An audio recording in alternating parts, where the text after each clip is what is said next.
Galerinha, sejam bem-vindos a mais uma aula de ciências. Eu sou a professora Sabrina e nós vamos continuar falando sobre processos de separação de misturas. Hoje a gente tem processos que são bem parecidos, né, na sua maneira de acontecer.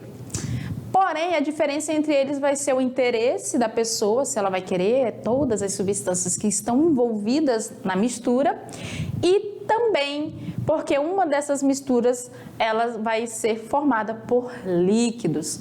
Até então nós trabalhamos todas as misturas que são heterogêneas, vocês notaram? As duas aulas nós trabalhamos sobre misturas heterogêneas e boa parte delas era formada por sólido e líquido. Tranquilo? Hoje nós vamos falar sobre processos que são utilizados para promover a separação de misturas homogêneas. São processos um pouco mais elaborados. Um deles é bem simples, que você vai até falar assim, não acredito. E que, dependendo do interesse da pessoa, do cientista ou seu interesse, nós vamos ter uma técnica específica para cada mistura que nós vamos estar trabalhando. Lembra que eu falei que as substâncias puras, elas apresentam propriedades específicas? Por exemplo, a água, ela tem o seu ponto de ebulição bem definido. Isso quando substância pura. Mas se eu conheço o valor da temperatura de ebulição da água e ela está participando de uma mistura, eu posso utilizar isso para garantir que, se eu estiver aquecendo aquela mistura e digamos que alguma substância começa a evaporar, entra em ponto de ebulição numa temperatura de 90 graus Celsius, eu tenho certeza que essa substância não é a água. Por quê? Porque a temperatura de ebulição dela é 100 graus. E se ela está em uma mistura, essa temperatura, aumentou. Então, esses conhecimentos são fundamentais para a gente poder trabalhar os nossos processos de separação de mistura. Mas, sem muita enrolação, vamos lá para a gente conhecer os processos que vamos trabalhar na aula de hoje. Nós estamos na parte 5 de misturas e substâncias. Nós vamos falar sobre a dissolução e é muito importante a gente trabalhar esse processo. Por quê? Porque pode acontecer da gente se deparar com uma mistura formada por sólidos e um deles ser solúvel em água ou em outro solvente que você tiver acesso, e isso vai ser muito importante você entender como que funciona a dissolução. Vamos trabalhar a evaporação. Lembrando que evaporação, nós nos referimos a um processo lento e gradual. Vamos trabalhar a destilação simples e a destilação fracionada. E vamos lá. Dissolução fracionada. Dissolução vai ser um método de separação, onde nós vamos separar misturas heterogêneas formadas por sólidos, e ele é realizado em partes, ou seja, de forma fracionada. Por isso que a gente chama de dissolução fracionada, porque ela não vai acontecer de uma vez só, ela vai ocorrer em partes. Essa técnica, ela é baseada na diferença que existe, na diferente tendência que existe de um dos sólidos ou mais de um dos sólidos componentes da mistura se dissolverem em determinado solvente. Vamos pegar um exemplo? Eu estou falando que eu tenho uma mistura que ela é formada por sólidos e eu preciso separar esses componentes. O que a gente pode fazer? Conhecendo que um desses componentes ele se dissolve em um determinado solvente, eu posso utilizar esse solvente, adicionar na minha mistura e fazer com que esse componente se dissolva, ou seja, ele vai se misturar com o solvente e vai mudar a sua fase, ele não vai estar mais na fase sólida, ele vai se dissolver, então ele vai para a fase líquida. Quem vai ficar na fase sólida? O outro componente. E aí a gente consegue fazer a separação dessa mistura. Olha só. Vamos considerar que nós temos uma mistura heterogênea de sal e areia. Como separá-los? Pensa aí. Tem sal e areia e a gente precisa fazer a separação dessa mistura. Como é que a gente pode fazer? Bom, inicialmente, o que a gente pode estar fazendo? A gente pode adicionar água à mistura. Mas por que água? Porque eu sei que esse cara aqui, o sal, ele é solúvel em água. Então, se eu adicionar água a essa mistura, quem vai se dissolver? O sal. Quem vai permanecer na fase sólida? A areia. Então, a água vai dissolver o sal, mas ela não vai dissolver a areia. Após mexer bem, nós vamos ter um sistema heterogêneo que vai apresentar duas fases.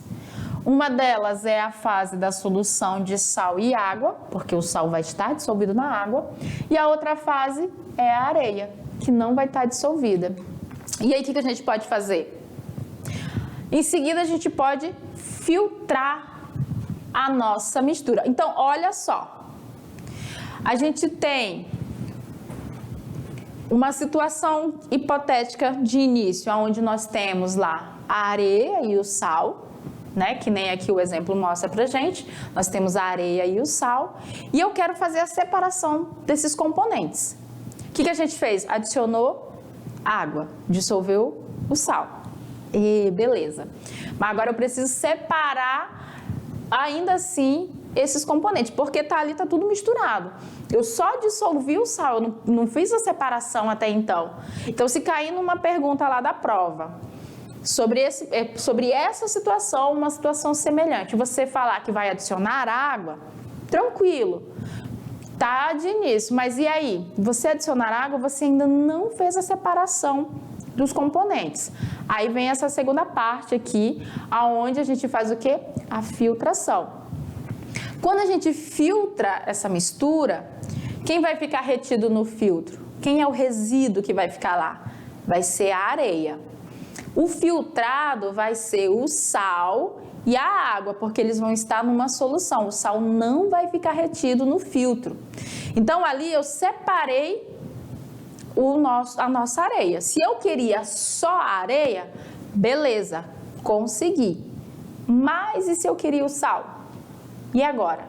Eu fiz ali a separação pela filtração, separei a areia, mas eu quero fazer com que eu tenha o sal também. Aí vem a segunda parte, vamos lá? Pra gente acompanhar? Nessa segunda parte fala o quê? A parte filtrada vai ser a água e o sal, né? A areia ela vai ficar retida no filtro, enquanto o sal vai passar direto. E se eu quiser ter o sal, o que eu posso fazer?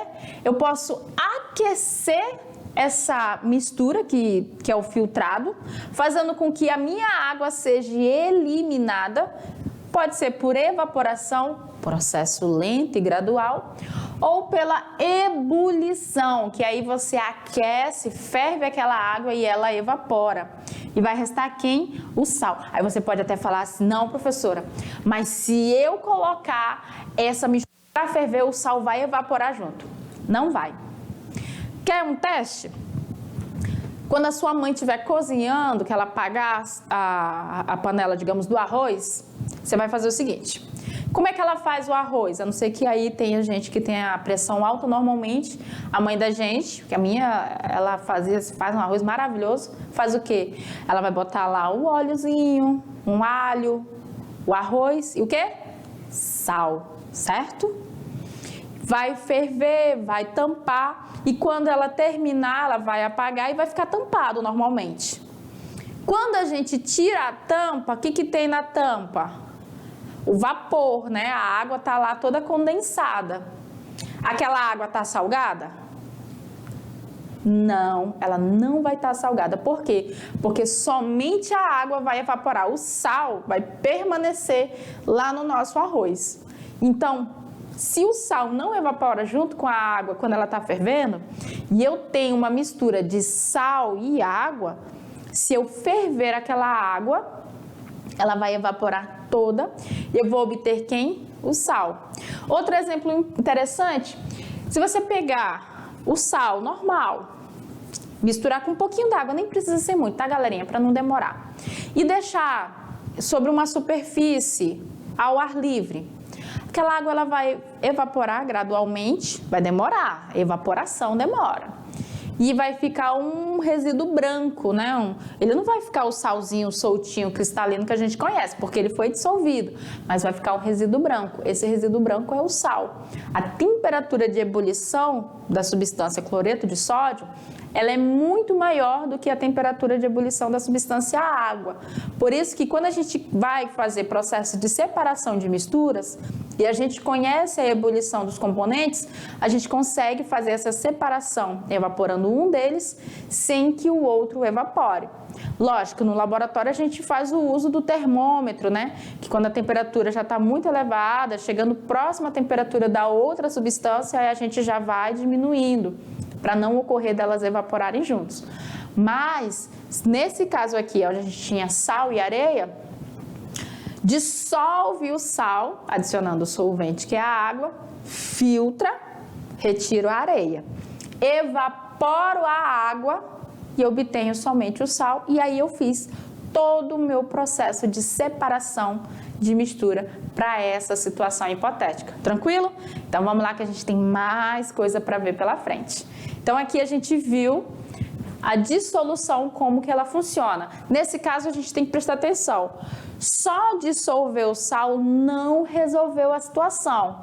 Eu tive que filtrar depois para separar a areia e depois eu tive que eliminar a água através da evaporação ou da ebulição. O que é a evaporação, já que nós estamos falando dela?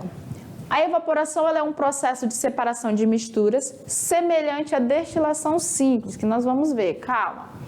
Isto é, ele é usado para separar misturas homogêneas, formadas entre sólidos e líquidos. Porém, nesse caso, o líquido não é recolhido por um condensador durante o processo. Na evaporação, qual vai ser a diferença dela para a destilação? Lembra que eu falei que o interesse de recolher todos os componentes ou não vai determinar também o processo? Beleza. Nesse exemplo aqui, que a gente pegou a água, aqueceu e eliminou ela, restou quem? Somente o sal. Nesse caso, nós usamos a evaporação. Eu perdi toda a água que estava aqui. Ficou somente o sal.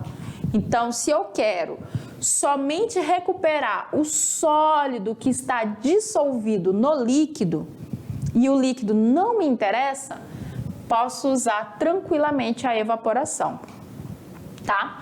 A evaporação ela é usada para separar misturas quando apenas a fase sólida é de nosso interesse, como foi o caso da mistura de água e sal. O sal de cozinha é extraído da água do mar por evaporação. A água do mar é represada em grandes tanques de pequena profundidade, construídos na areia, que são chamados de salinas. Sob a ação do sol e dos ventos, a água do mar represada nas salinas, ela sofre evaporação. E o sal de cozinha e outros componentes sólidos, eles vão se depositando no fundo dos tanques. O que a água vai acontecer aqui? Ela vai ser perdida totalmente. E depois vai ser recolhido somente os sais e os outros sólidos que estiverem ali dissolvidos na água. Então, nesse processo de evaporação, quem é o interesse da gente? O sólido. O que eu faço com o líquido? Eu posso desprezar. Então, eu posso usar esse processo quando eu quero somente a fase sólida. Ah, professora, mas digamos que você está no laboratório e tem uma solução homogênea, né? Uma solução formada por um sólido dissolvido no líquido, e o interesse do processo de separação é obter tanto o líquido quanto o sólido. Nesse caso, a evaporação não serve. Aí nós temos que usar a destilação simples. Como proceder se o interesse for apenas água pura a partir da água do mar? Olha só, nós temos aqui um esquema de como funciona uma destilação simples. Veja que ela é mais complexa, né, pessoal, do que a evaporação. A evaporação é a gente ter a solução, evapora o líquido e fica somente com o sólido. Aqui, quando a gente tem interesse no líquido, somente no líquido, ou nos dois componentes, sólido e líquido, aí nós temos que utilizar a destilação simples. O que vai acontecer? Nós vamos ter a nossa mistura aqui, ó. Tá vendo esse balão? Aqui dentro tá a mistura, digamos que é a água do mar. Aqui é uma fonte de aquecimento, nós vamos aquecer essa mistura. Esse tubo aqui, ó, que está conectado à ponta do nosso balão, ele não vai permitir que vaze nada, nenhuma gotinha de vapor para fora. Aqui nós temos o termômetro para acompanhar a temperatura. E aí, o que vai acontecer? Quando chegar num ponto aonde o nosso líquido começa a evaporar, o vapor ele vai seguir esse caminho aqui, ó. Aqui nós vamos ter uma coluna de vidro e pelas paredes dessa coluna de vidro nós vamos ter água entrando. A água vai entrar, vai resfriar. Ela não vai ter contato direto com o vapor, tá, galera? Ela tá por dentro da parede de vidro. Ela vai resfriar, ó, fazendo esse caminho em zigue-zague. A água fria entra e ela sai. Vai ficar num ciclo constante que é para manter toda essa parte aqui sem aquecer. Toda essa parte aqui vai ficar todo o tempo fria. Por quê? Porque quando o vapor entrar aqui dentro, ele vai condensar. Como ele vai ter contato com as paredes do vidro que vão estar frias, ele vai sofrer a mudança de fase. Ele vai deixar de ser vapor e vai passar a ser líquido e vai ser recolhido aqui, ó. Por isso que ele chama de destilado. Ele vai ser recolhido ali. Ah, professor, e o sólido que tá lá, o sal? Ele vai permanecer aqui dentro. Então, aqui eu vou ter o meu líquido, que é o filtrado, e aqui eu vou ter o sólido. Por que o termômetro? Digamos que você esteja trabalhando não com sal e água, mas com outro soluto. E o ponto de ebulição dele seja um pouco próximo da água. O termômetro é para você ter a certeza de que a substância que está evaporando é somente a água, para não ocorrer de você ter aqui destilado uma mistura contaminada. Tranquilo? Esse aqui é a nossa destilação simples. Quais são os seus componentes, né? Se a gente for esquematizar, a gente vai ter aqui o termômetro, né? O termômetro vai ter uma rolha que ela é usada para vedar o nosso sistema. Nesse caso aqui, ó, a minha fonte de aquecimento é um bico de Bunsen. Lá eu tinha um aquecedor eletrônico diferente, não tem problema, o importante é sempre aquecer. Aqui a gente vai ter o balão, aqui nós vamos ter o nosso termômetro, aqui é o condensador, tá, galerinha? Esse cara aqui é o nosso condensador.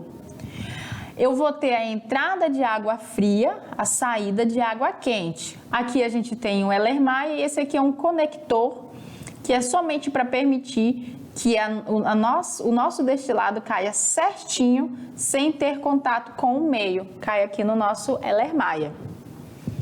Isso quando a gente tiver uma solução que é formada por sólido e líquido. Mas quando a gente tiver uma solução homogênea, que é formada por dois líquidos, aí a gente usa a destilação fracionada. Aqui nós vamos ter, quando as misturas forem homogêneas, formadas por dois ou mais líquidos, e oferecerem uma razoável dificuldade na sua separação. Aí a gente usa a técnica de destilação fracionada, tá? Nesse caso aqui, nós vamos ter um aprimoramento da destilação simples, onde a gente vai ter uma coluna de vidro com obstáculos, tá? Ó, vamos ter bolinhas ou cacos de vidros, que é colocada entre o condensador e o balão onde a mistura está sendo aquecida. Então, olha só, aqui a gente tem o balão onde a nossa mistura está sendo aquecida, e em vez de já entrar direto o condensador, nós temos essa coluna de vidro, onde nós temos bolinhas, cacos de vidro, que é para dificultar a passagem. Normalmente, nós vamos ter sempre o termômetro e vamos controlar a temperatura para que somente uma das minhas substâncias entre em evaporação. O esquema aqui, ó, é o mesmo, água fria entra, água quente sai. O vapor entra em contato com as paredes frias do condensador e cai aqui o nosso destilado, tá? O funcionamento de uma destilação fracionada baseia-se na diferença, ó, de ponto de ebulição entre os líquidos que formam a mistura. Se a gente utilizar, por exemplo, a água e a acetona, ó, a água tem ponto de ebulição 100 graus Celsius e a acetona 58 graus Celsius. E aí o que vai acontecer? Para a gente evitar que a água também atravesse a coluna, a gente tem que certificar que a minha temperatura não saia dos 58 e não chegue a 100 graus Celsius. Por isso, o uso do nosso termômetro, para que não ocorra, né, para que o aquecimento não ultrapasse o menor ponto de ebulição, que nesse caso aqui é 58 graus Celsius. E aí a gente tem os métodos de separação de misturas. Eu espero que vocês tenham gostado ou pelo menos tenham aprendido alguma coisa em relação a esses processos. E no mais, a gente tem mais aula pela frente para aprender juntos. Eu espero vocês lá.